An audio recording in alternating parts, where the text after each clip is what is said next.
Well. What is going on, Buckeye Nation? It is that time of the year again that we all love, that we wait all season for, all year. It is finally upon us. College football has started, and there's some good games on right now as well. But we first of all, we're going to laugh at the Florida State Seminoles. They go all the way to Dublin, Ireland to take a fat L after all the whining they did this offseason.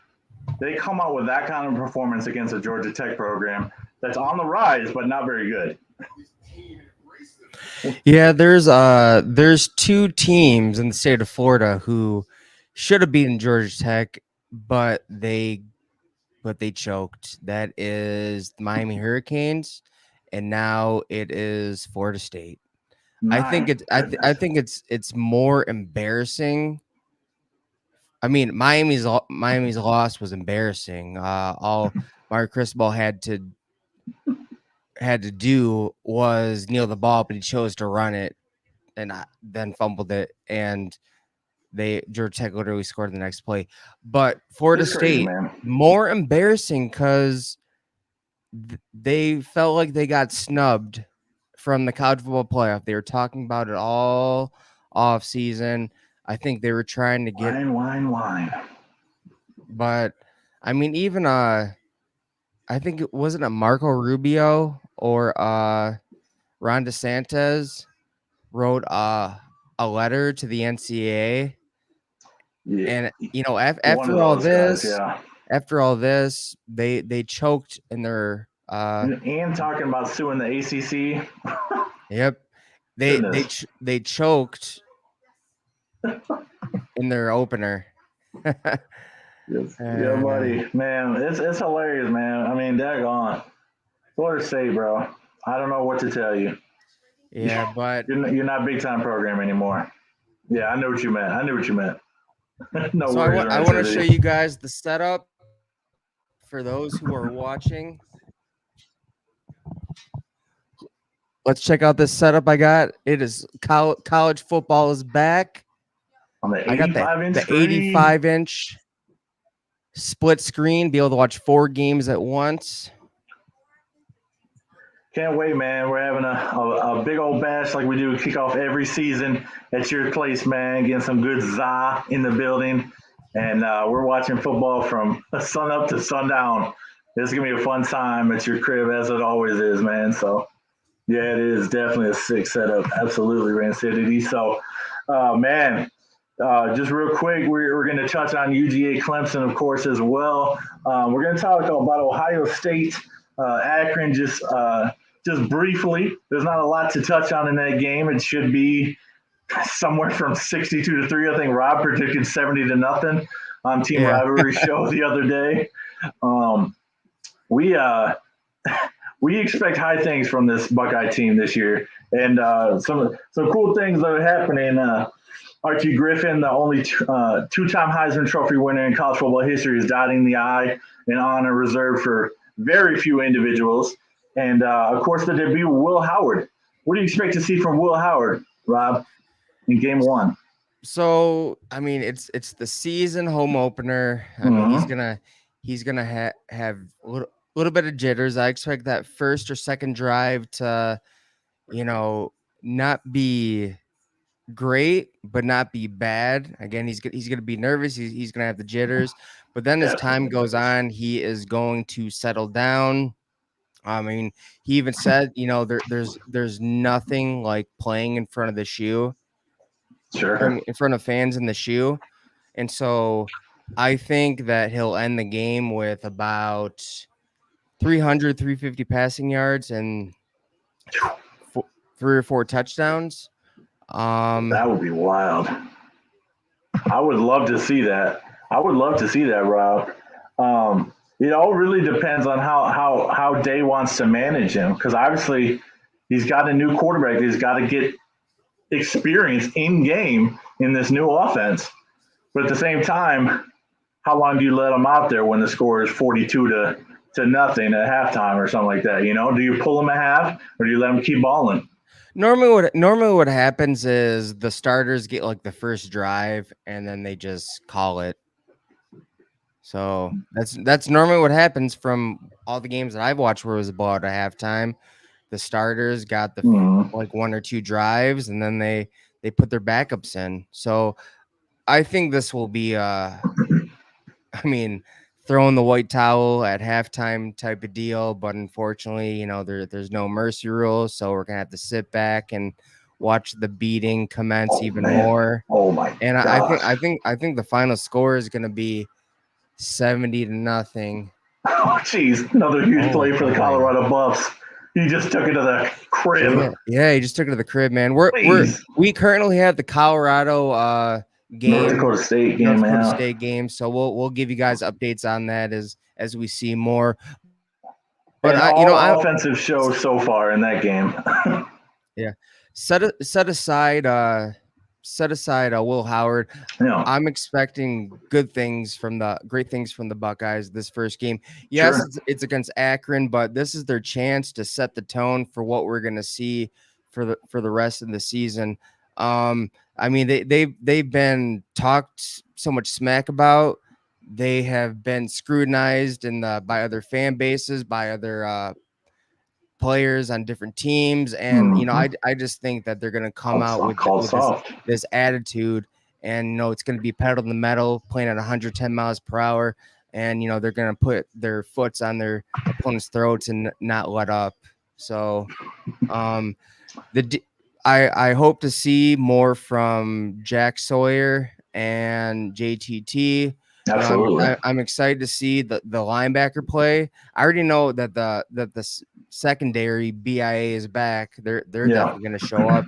I'm really wanting to see how the offensive line does. I know it's been a weak point these last 3 years. And to point something out, Justin Fry did not get an update. I mean, did not get an extension, nor a pay raise. And if you look at his recruiting class, this 2025 recruiting class, you can see why. So I'm expecting to see if they've grown from last year, expecting to see how well, Fry helped them develop. And in terms of Chip Kelly's play calling now, there is an update that he is going to be in the booth for the season. Tell me how you feel about that. It could be a good thing, but it could also be a bad thing. There's pros and cons, yeah. I think Chip Kelly needs to be on the field to put Ryan Day in check when he needs to be put in check, because it's easy to dismiss someone when they're in the booth, but when they're right by you, it's saying like, hey, we're gonna call this play. Like Ryan Day could just be like, right, veto that. Forget you. I'm gonna veto it, and we're gonna run this play. So yeah, it's a lot different when someone's in your face than when you just hear them in a headset trying to tell you off a little bit, to overrule you. It's a little different story. The pro of it though is he can see the defense and how they're setting up, and he can call in some audibles now that there's helmet-to-helmet communication, so you can really see the whole picture. But I do agree with your point.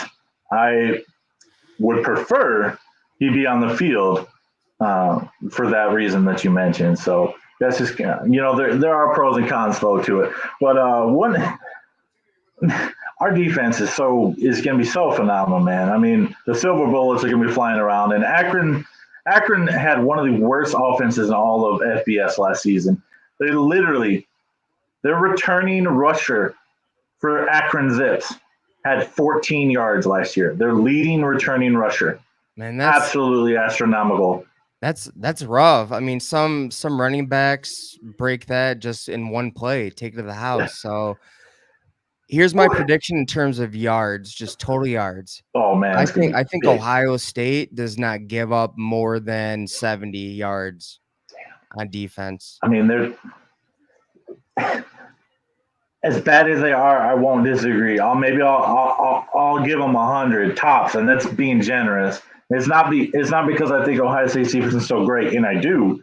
It's the combination of the Buckeye defense being so good and the Akron offense being so pathetic.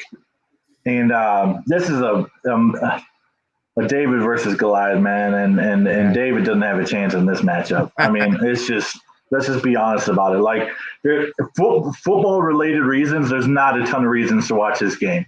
if you're not an Ohio State fan. Um, Obviously, we're pumped for it for the first game of the year, but we got our eyes set on bigger games and bigger things ahead.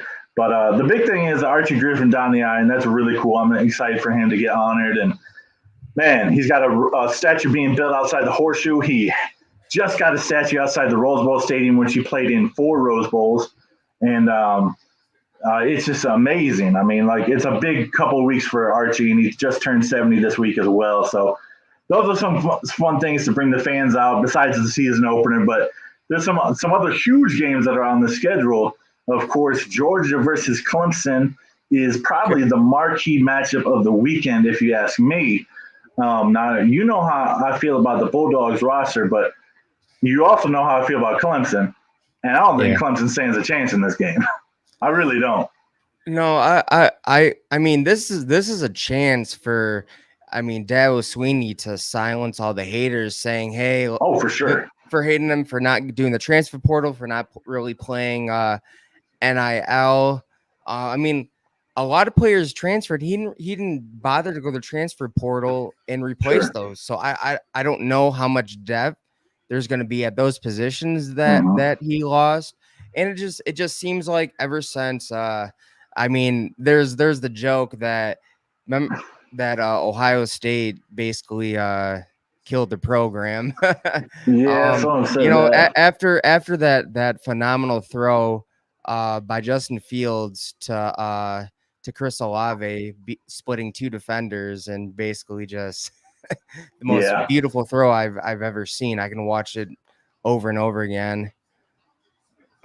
Georgia wins 70-0. Oh my goodness. No, but in all seriousness, I think it's going to be competitive by the mid to all the way to the mid third, and then Georgia's gonna assert their dominance and just show that they're the more superior team. They got better coaching. Yes, I said it. Kirby Smart is a better coach than Dabo Sweeney because he's adapting to today's college football, which is playing the transfer portal. He's playing the transfer portal, and he is maximizing NIL. And those are the 2 key things to a successful season. To a successful program. Season. A successful program. Those are 2 of the key things. Yep, I agree. My prediction, I think the final score is going to be 48-27. I think Georgia's going to drop 48 on Clemson's defense. Holy smokes. Wow. That would be that. I'm not going to disagree with you. I think my prediction will be a little different. I think it'll be a little low scoring because I think Clemson is still really good defensively. They're just atrocious offensively. And that does contribute to more points being scored. 38-3. That is outlandish as well. Wow, it's really coming in hot. Yeah, I'm sorry, but I think Clemson's gonna get theirs, but eventually, their defense is gonna tire out, and they're gonna fall apart by mid third. That's normal. That's normally what happens because if you look at, I'm not too sold on Clemson's new offense coordinator. Okay. I think that's fair. What's his face? It's Riley's brother. So yeah, it's Riley's brother. And last year was his first year, and the offense just wasn't clicking. I thought it was going to be completely revamped, and maybe they just don't recruit enough talent like they used to in order to get in terms of weapons. They certainly don't have the tailbacks. They certainly don't have the wide receivers that they used to have, or the tailbacks. And honestly, they don't have the quarterbacks they used to have.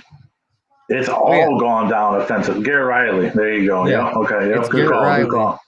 So I don't think that they get the same talent they do a wide receiver. Obviously they're all 3 positions. They're more of a passing team. Ever since Trevor Lawrence, and even before that, Deshaun Watson. Clemson. Point of the story is Clemson has always had these elite wide receivers. and now all of a sudden they don't. They can't get the same weapons. So that's what's really slowing down their offense. I mean, yeah, Garrett Riley is more than likely a great offensive coordinator, but if you don't have the proper weapons, I mean, it's not going to matter what plays you call. And you know, Cade Klubnik is Cade Klubnik is a good quarterback as well. When DJ Uyunglele was about to lose it for them against North Carolina in the ACC championship game, they pulled him and inserted Cade Klubnik. And since then, we know the rest of the story. Cade Klubnik is Clemson's starting quarterback. So we'll see what happens. And you know what? I'll be more than happy to come back on here and apologize if Clemson ends up winning the game, which I don't think they will. Or maybe if they do better than I think they will, I'll come back in here and apologize. We honestly have really pretty similar thoughts on how this game plays out. I don't see Georgia pulling away early, but I definitely have Georgia winning, and I do have them pulling away late as the defense tires. I'm not a believer in Cade Klubnik at all. I don't think he's elite. He was an elite recruit, as was DJ Uyunglele, but none of those guys have lived up to the hype, or either of those guys have lived up to the hype. And I think I would max Clemson out because of how elite Georgia is defensively at no more than 20 points. I think 20 is their cap for the Tigers. And I would probably give Georgia 38. So my final is 38-20 in favor of the Bulldogs. I think they have a nice showing in this first game, and they make their first statement in to get back to the playoffs and announce themselves as the kings of the SEC. I mean, don't get me wrong. I mean, so Barrett Carter is looking to be All-American. He's more likely going to be the first linebacker selected in the draft. It looks like they're gonna have a big defensive line. Always. But they haven't been the same ever since Brent Venables wasn't the left to take the head coaching job at Oklahoma. Just not the same defense. Again, it makes me wonder, was Brent Venables the brains of that whole operation?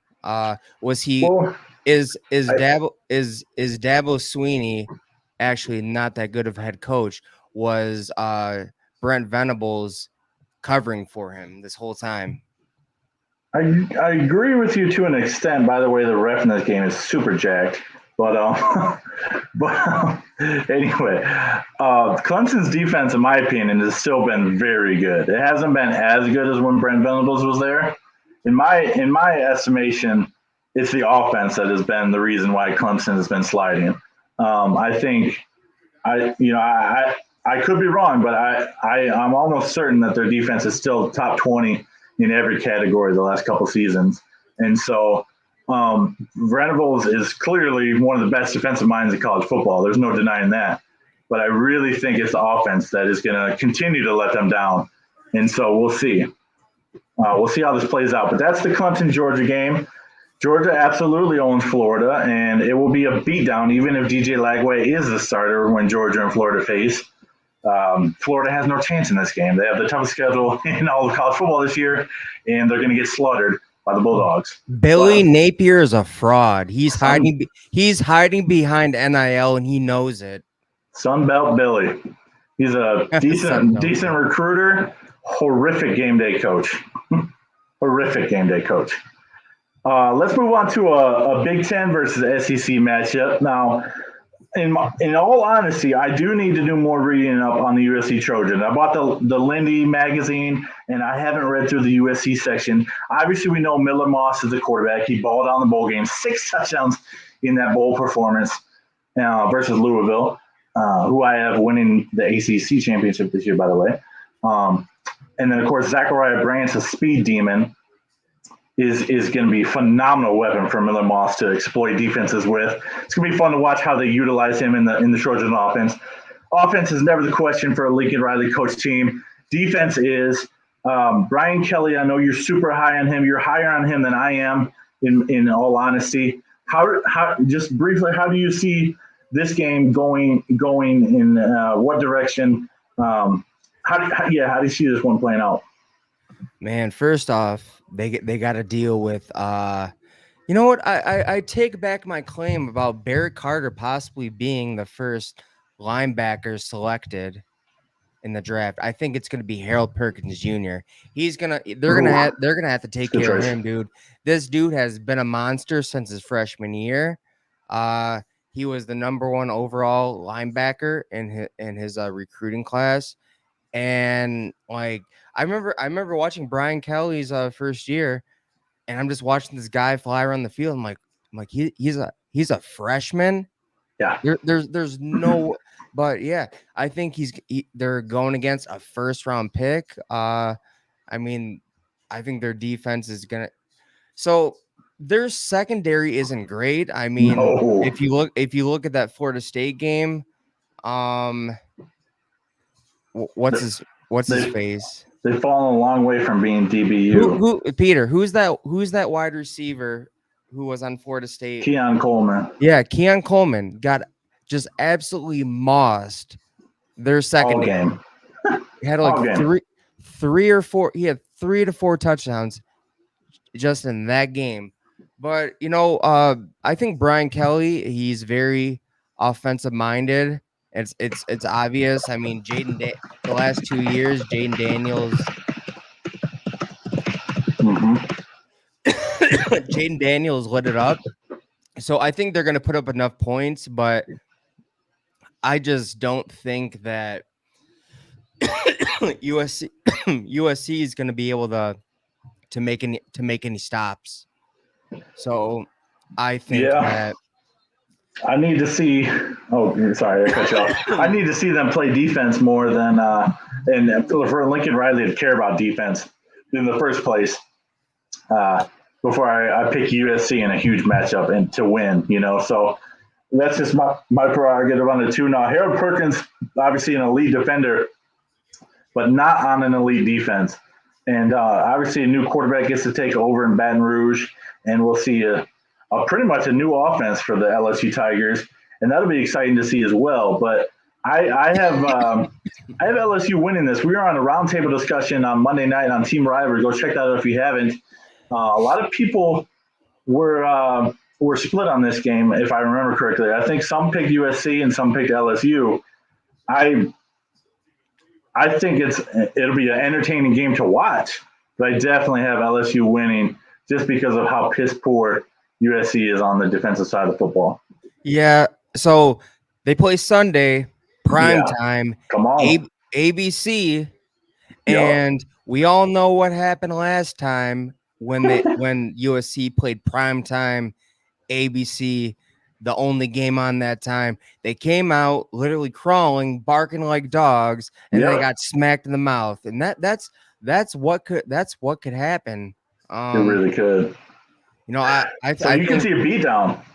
yeah, I think Lincoln Riley is a little arrogant. Looking back at the way Yes. he left Oklahoma, basically stating Yes. that this is the premier program, and then he leaves for USC the next day and basically states the same thing, saying USC they're a premier program. So it's kind of like Yeah, that was rough. I think he's arrogant. Yes, he's a great offensive mind. He's a great quarterback developer, but I don't think in the long run he's going to be a good CEO. I mean, he's not inheriting a Bob Stoops Oklahoma program. Right. I mean, he inherited a downtrodden USC roster that couldn't even win, I don't know, 7-8 games. Haven't been relevant since the Pete Carroll years. Reggie Bush, Matt Leinart, Thunder Lightning, Lindell, basically Lindell White, Reggie Bush. Yes, sir.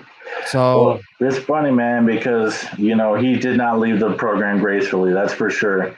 And he hasn't won a conference title in LA, and the Trojans haven't. I think the last one in 2017, we played them in the Cotton Bowl. That was really the Rose Bowl that year, but it was a playoff game, so they didn't play in it.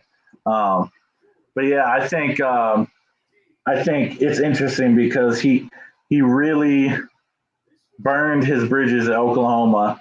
And let me ask you this: if the Trojans don't have a successful season again, and maybe another 2 years down the road, it's still not working in LA.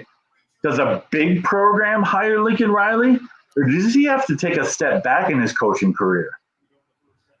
I mean, so he was an offensive coordinator, right? That's where he came from. He was the offensive coordinator for the Oklahoma Sooners. Yeah, So under Bob Stoops. Yeah. yeah, so Yep. some people are meant to be Yep. head coaches. I mean, coming from coordinator positions, some work out, some don't. Maybe he's just not ready for the moment. I mean, we're talking about the USC Trojans. He's trying to bring them back to national relevance. If he can't, so he had a good roster his first year there. He had Caleb Williams, Jordan Yeah. Addison. Couldn't win the title though. He had Brendan Rice. I forgot who he had at running back, but oh yeah, and he had Mario Williams. Yeah. But I mean, then again, Lead roster. no defense, no Yep. defense at all. Alex Grinch was the defensive coordinator, and just to top it off, Bryson Shaw, who was complete, Yeah. just didn't belong in the field at Ohio State, but was Right. there anyways, playing what was he, safety? Playing safety. Yeah, playing safety for the Trojans. But yeah, no, they haven't performed. No, they haven't performed the defensive side of the ball, and just like until Lincoln Riley turns that around and actually they become a physical team and not a finesse team. Right. I just think they're going to be average at best. Real quick, I know this is off the cuff, but if you were to estimate their schedule and their record this season, what do you think they max out wins wise at for regular season? I'm speaking, not considering bowl games or whatever, because they're definitely not making the playoffs. Yeah, I say 8 to 9 wins. I'm right there too. Yeah, I think they come to Ann Arbor. We could go see them if we wanted to. Dude, that's going to be a pricey ticket, man. September 28th, man. That's going to be, a very pricey ticket. Trojans and Wolverines have met many times in bowl games, but they've never been to Ann Arbor. So it's going to be a hot ticket, just like the Texas game is, and that's September 28th. Yeah, I'm telling you, 4th and 1 here for Colorado coming up here. They're trailing 17-14, 4th and 1, and they are stuffed, denied. They tried to power ball up the middle, and they do not get it. The Colorado ball's turned away on their side of the field with 10:09 to go in the second quarter. This North Dakota State team is disciplined. They came to play. They have culture.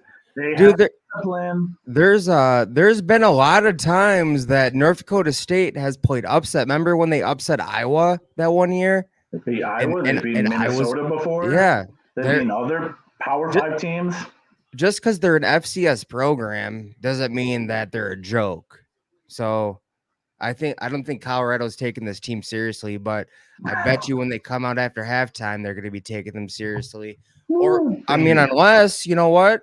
Coach Prime is just a fraud. We're learning, and they just got a shot of him on screen, pissed off after the 4th and 1. Oh man, that's hilarious. But anyway, that's fun. Hey, Coach Prime, if you can't get 1 yard, you're not a championship team. Exactly. The quotes from Urban Meyer. Bring it. Oh, Shedeur Sanders. Oh no, that's just a cramp. That's all that is. Okay, he's down, but that's just a cramp. Okay, thankfully. I actually want him I do want to see him play a lot this season. Colorado is going to be a fun team to watch, but they're so fun to hate on. And this is going back just real quick, Rand City's comment. He said, Billy has solid recruiting, why he's an elite not why he's a good coach. He has a great offensive mind. I'll admit he isn't too great on defense. He won't ever win a natty, but he has Florida in a good spot. Like I said, they are recruiting well. And he had wonderful offenses at the Louisiana Cajuns, Raging Cajuns. before he came to Florida. But yeah, I'm just not sold on him yet. But I'm willing to be humble and admit that I don't know everything about college football, and I could be wrong on Billy. We'll see how patient Florida is with Billy Napier, though. That's really going to be the key because it's starting to wear a little bit thin down in Gainesville. So that's my take. How would you respond to this comment, Rob? If he's a great coach or not? I don't know, man. Like you can be a great recruiter, but you can be a terrible head coach. I mean, look at I like James Franklin. yeah, James Franklin or Brady Hoke. Brady Hoke was a phenomenal recruiter, He was a good recruiter, but he didn't work out at he obviously didn't work out at Michigan. So again, you can be a great recruiter, but you can be a terrible head coach, and I think that's what Billy Napier is. I think they'll be lucky if they win 7 games this year. So and a bit, yeah, I'm with you on that. They'd be extremely lucky to get 7 wins this year. I think part of being an elite coach is hiring a great staff as well, because you can even have great recruits and be a decent game day coach yourself, but if you don't have the developers on your staff to develop these recruits you get, then it's going to amount to nothing in the end. So. But anyway, that's kind of our talk on. This is interesting from Ben. He chimes in. He says Billy doesn't have the players' respect. Now that would be a huge problem in the locker room. I don't know if that's true or not, but man, that's how you really lose a team for sure.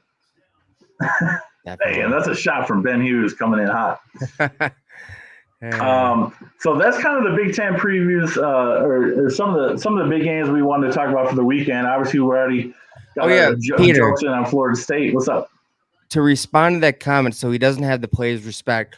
When you hide behind NIL and players are coming for the money and not for the team, the program, and playing for each other and their coach, of course, there's not going to be much respect. You can't buy culture. In order for NIL to actually work, you need to have a winning culture established in the first place. And that's why teams like Miami, Texas A&M, now Florida are just not making it. So how you feel about that one from Ben? Urban Meyer clone, at least Urban Meyer won 2 national championships. I mean, Urban Meyer, he's him and Nick Saban are the only coaches in college football who have won a national championship at 2 programs. He's the ultimate motivator, ultimate recruiter. He is a cutthroat coach, and he's an elite coach. He's an elite coach. Billy Napier will never even come close to that. That would be, yeah, I don't see that ever happening for him. But he is a winner. Urban Meyer is a winner. I do not like the man Urban Meyer, but I do like the football head coach Urban Meyer. That's kind of my take as an Ohio State fan. Not everybody shares my opinion on that one, of course, in Buckeye Land. I know Garrison from Scarlet and Blue Show. Go check that out. Wonderful show there on Team Rivalry with us on Monday as well. He kind of shares my opinion on Urban as well. But that's just my own thing. But, yeah, Urban, he definitely knew how to establish a culture and to build a winning culture in his programs. Yeah, no doubt. Of course. Yeah, no doubt. We appreciate you, Ben. Thanks for sticking around with us. I mean, here's the thing with the Urban Meyer argument. You can separate a man's character from his coaching. You can. I don't like to do that. We're not hiring the next Assemblies of God pastor. I mean, we're hiring a coach to go out and win national championships here. All right. It's not a morality contest. It's who can win the most contest. That's awesome. Yeah, no, in my opinion, you can separate. I don't like to separate the two because you're developing young men as well, and that's more important. You know, obviously to us fans and whatnot, winning is a huge part of it. But the reason why I will always hold Jim Tressel and Woody Hayes above Urban Meyer is because they not only won titles, but they developed men. And I think that's where Urban really lacked in his coaching career, is developing good, strong, good character men. I don't think he cared too much about character development. And that's always hold that against him. But that's just my take. I know you disagree, and that's totally fine. That's what makes fandom fun for everybody. But yeah, man, it's gonna be interesting.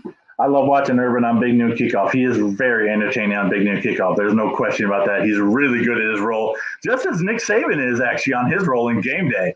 I didn't think Saban would be that good, but I watched him back at the draft in his first ever appearance on Game Day, and he was phenomenal. And then I watched him last week, and I was like, dang, Saban is good at this thing already. That doesn't happen very often. So those are just my thoughts on that. But yeah, man, I don't have too much else. All right, on to other. Go ahead. You're freezing up a little bit, but oh, you are too. I got you now. So it's showing that you have okay. So I got you. On to other news. If you all have not seen the Connor Stallions sign stealing documentary is out, and boy, was it it was biased as heck. I mean, it was a Michigan prop piece, right? Stallions. Yeah, you had Connor Stallions interviewing. You had his family and friends. You had Dave Portnoy, one of the biggest Michigan homers besides Desmond Howard. And you had his lawyer. So basically, it was a Michigan love fest, like pointing towards their innocence, but kind of showing that they were guilty. Basically, he was admitting. So there is some type of admission of guilt. Oh, definitely. So he admitted to it. He was saying, yeah, I could have done those things, but I mean, other programs are doing this as well. I mean, I have proof. I was in this I was in this underground society where we traded film and like what is this, the Illuminati or something? I'm saying, bro.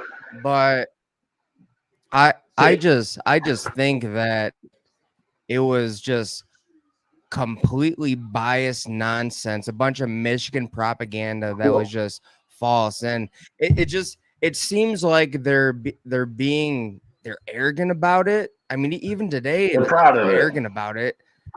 I'm starting to think more and more that they're guilty.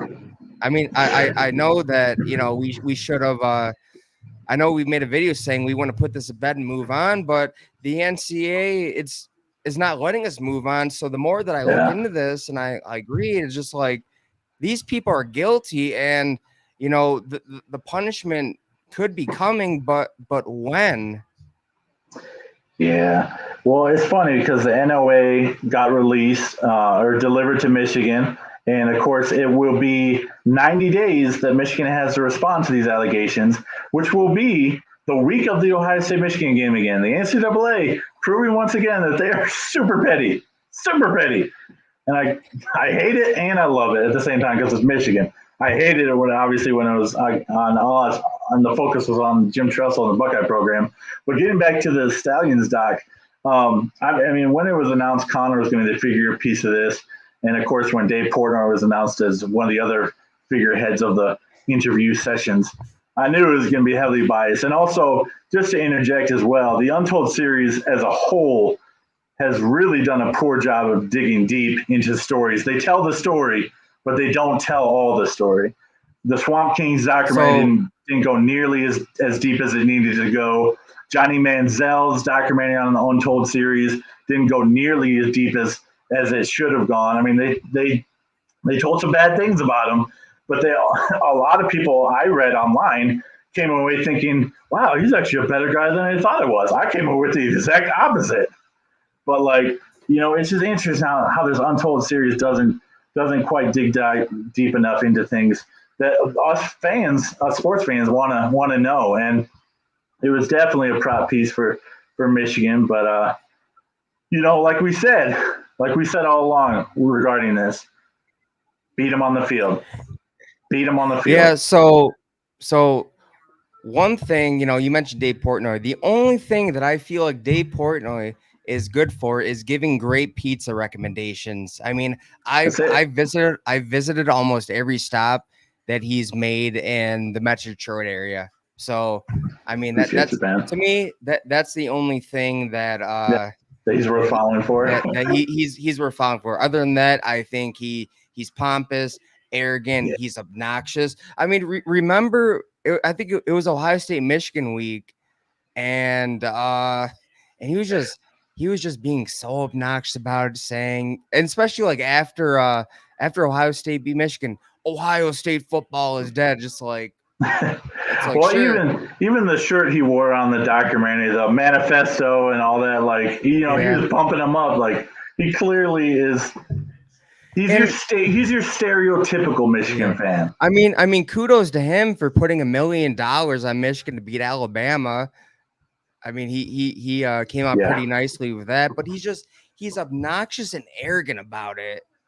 But he is, but it's kind of interesting, man. Like the thing that really stood out to me, this was kind of the climax of the documentary when he was with his lawyers on the NCAA interview, and they were actually talking to his lawyers there on Zoom. He was literally reading off the answers from his lawyer off that padded paper that he was handed by his one lawyer on his right.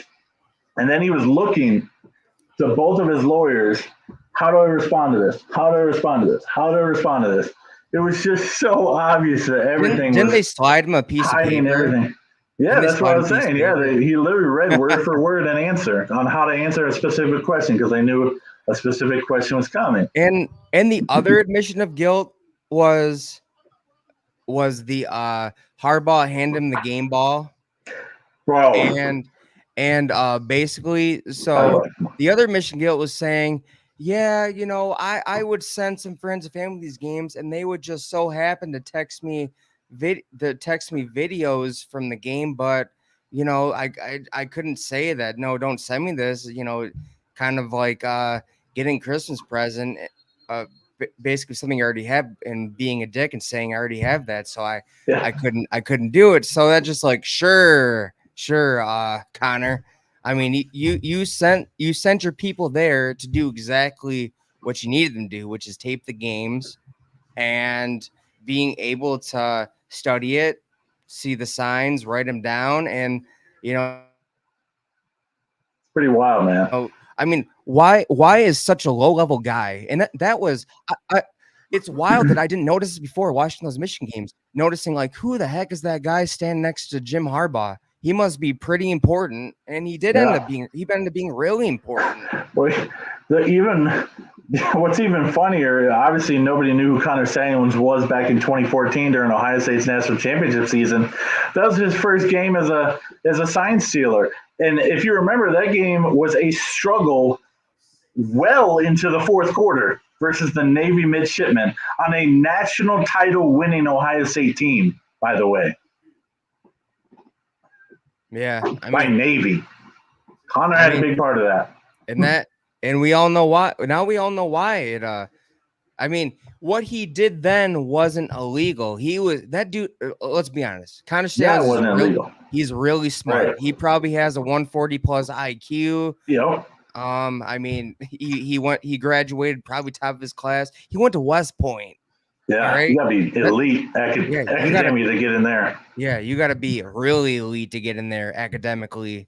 But no doubt he's a smart guy, but for some reason he was kind of dumb with it. I mean, you ever heard of don't leave a paper trail? Right. He left his receipts well out there. His Venmo account was open to read. It was public. Yeah, there's no denying it, man. He was one of those smart idiots, if you will. Common sense, not there. There's book smart people. There's a lot of book smart people, but they lack common sense. They don't get the street smarts. I don't get it. They don't get the street smarts, no doubt. I think Connor is the epitome of that. Wow, Terrell Owens on the sideline. This game is electric. We're going to hop off here in just a little bit. It's getting to halftime, but North Dakota State leading 20-14. Big plays continue to happen in this football game. It's a phenomenal game. Fourth down. Colorado's going to have to punt it away. Yeah, they're punting again down here late in the second quarter. Let's address Cliff Richardson. So Cliff Richardson, we went on their show, Big Ten Rivalry, on Monday. You know, we've been on their show twice. Great guys, most down-to-earth Michigan fans we've ever met. Most level-headed Michigan fans we've ever met. But he says, I have a feeling there'll be many more documentaries to come. Yeah, there could be. It depends on what happens.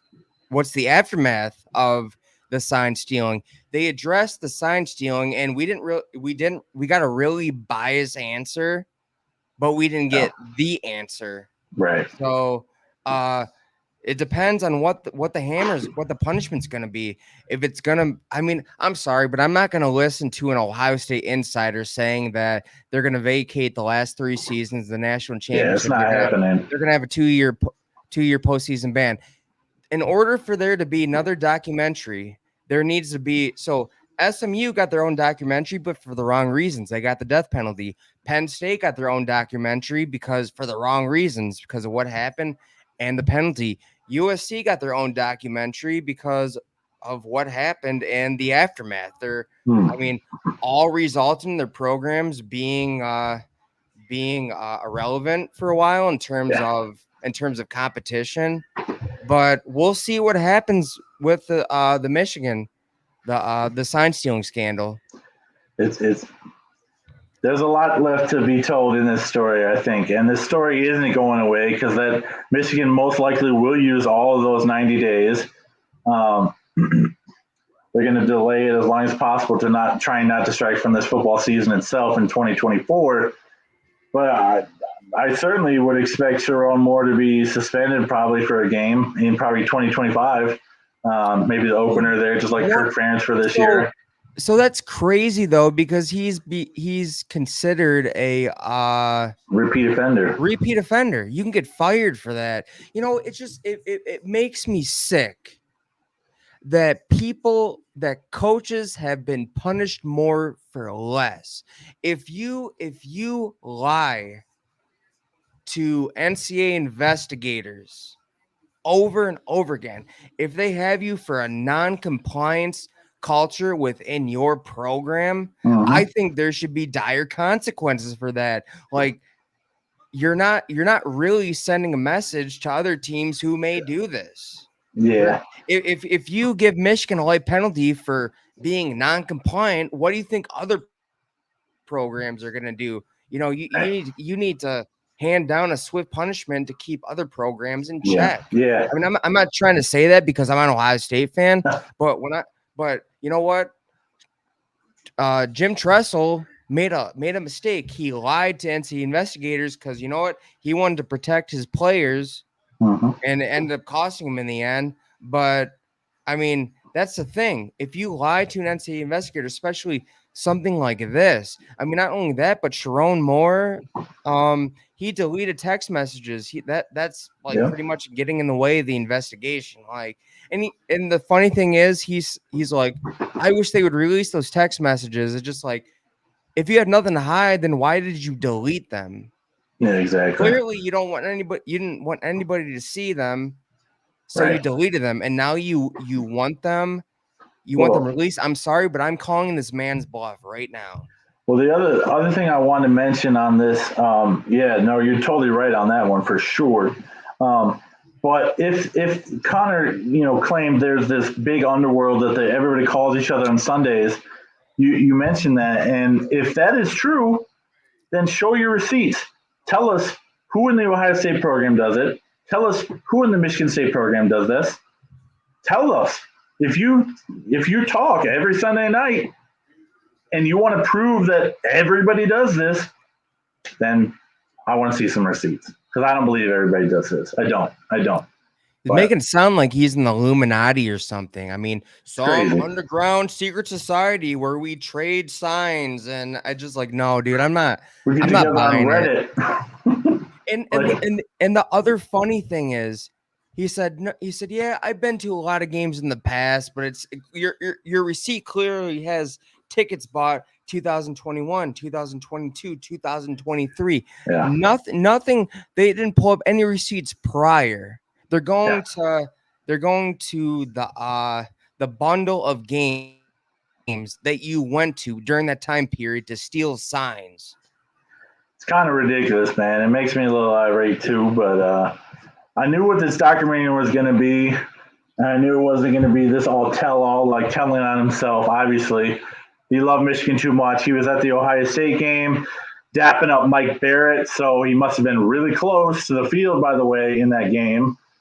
And then he was at the Rose Bowl, of course, and then he went to the Natty, as they showed in the doc. And then he went to the Horseshoe with the national championship hat post celebration, and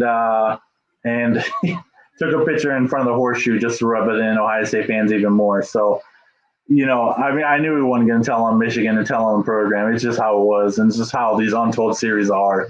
But it was entertaining, but I knew it was going to be disappointing. I knew it was going to be. I knew it was a Michigan prop piece from the jump, even before we watched it. But so anyway, the other ultimate, like the NCAA literally released the notice of allegations because they're like, we don't want these people to formulate their opinions based on this documentary, right? Because it's a big Michigan propaganda piece. Yeah. So, yep, that was timing, and that was clearly intentional by the NCAA as well, and said you can have your little national championship celebration documentary, but here's your notice of allegations right before it drops, and we're going to set the tone, we're going to set the narrative. And I liked that the NCAA did that. But yeah, man, that was the doc, man. That was college football is upon us. We're literally watching it here as we are on the show live here on YouTube. But we appreciate everybody for joining in. So quick announcement. Quick announcement. So now that it's college football season, I think every Sunday, or I mean, details are still being talked about. Yeah, I think either every Saturday night or Sunday, we're gonna have a post analysis show of the top games that happen. Of course, we're gonna be talking about the Ohio State game every Saturday. I mean, after every Ohio State game, of course. But I mean, we're also gonna be talking about the top games that were played. And the big highlights, the big moments of the weekend, the drama of the weekend, the atrocious calls of the weekend, things of that nature, and everything that us college football fans love. We'll be discussing that. And of course, we'll also be talking about the Michigan games. Naturally. Yeah, naturally. As a Buckeye fan, yep. Most dedicated Buckeye fans hate watch every Michigan game just to scout their opponent and learn as much as they can about them, and to hopefully see them lose, which I think we'll see a lot more of that this season than we had the last 3 seasons. So that'll be fun to watch. North Dakota State, I think, is on the move again. My goodness. But that's going to do it for tonight. Enjoy the games this weekend. We will see you on Saturday and probably Sunday to wrap up some of the college football headlines around the college football world. We will see you on the next one. And, go Bucks and God bless. We'll see you. Have a good night, guys. Later. See you.